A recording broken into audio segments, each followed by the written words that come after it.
It is the largest settlement of any abuse cases that we're aware of.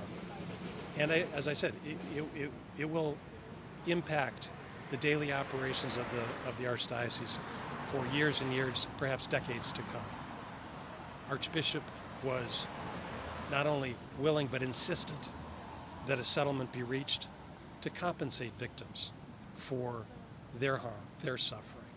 He feels a responsibility to all who suffer, particularly all who claim to have suffered at the hands of clergy.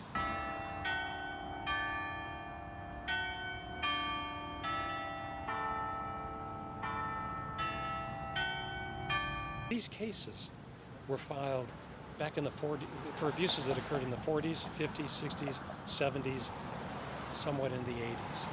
It's a long time ago, right? Not excusing anything, but the fact remains that today the Archdiocese is a much, much different place than it was 40, 50, 60 years ago, and the understanding of abuse is much different and more sophisticated than it was then. So we have put in place programs beginning in the 1990s, zero tolerance policy. We have fingerprinted 220,000 people as part of our background checks for volunteers, employees, and so on. And I think maybe most significantly, 165,000 school-age kids, are educated each year in age-appropriate ways on the detection and reporting of abuse.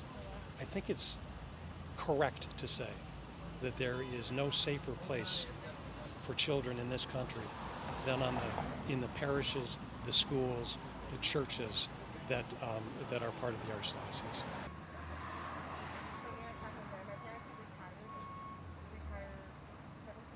I would say that the process of trials and litigation is probably more harmful to victims than to be recognized and to be compensated. Frankly, we have reached as deeply as we can to compensate. We have avoided the filing of a bankruptcy. Many dioceses have not. Many dioceses have filed for bankruptcy. Archbishop was very clear. Bankruptcy is, one, extraordinarily expensive, and therefore reduces our ability to compensate victims.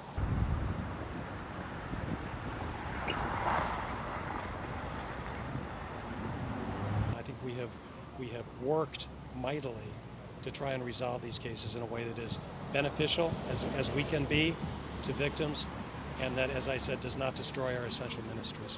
I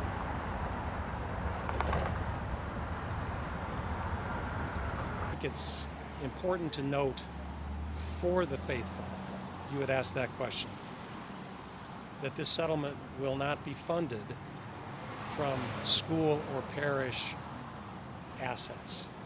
Real properties may be sold, but the assets of the schools and parishes will not, nor will assets of dedicated funds. The Catholic Educational Foundation, the Call to Renew, and so on. Those are not going to be used to pay this.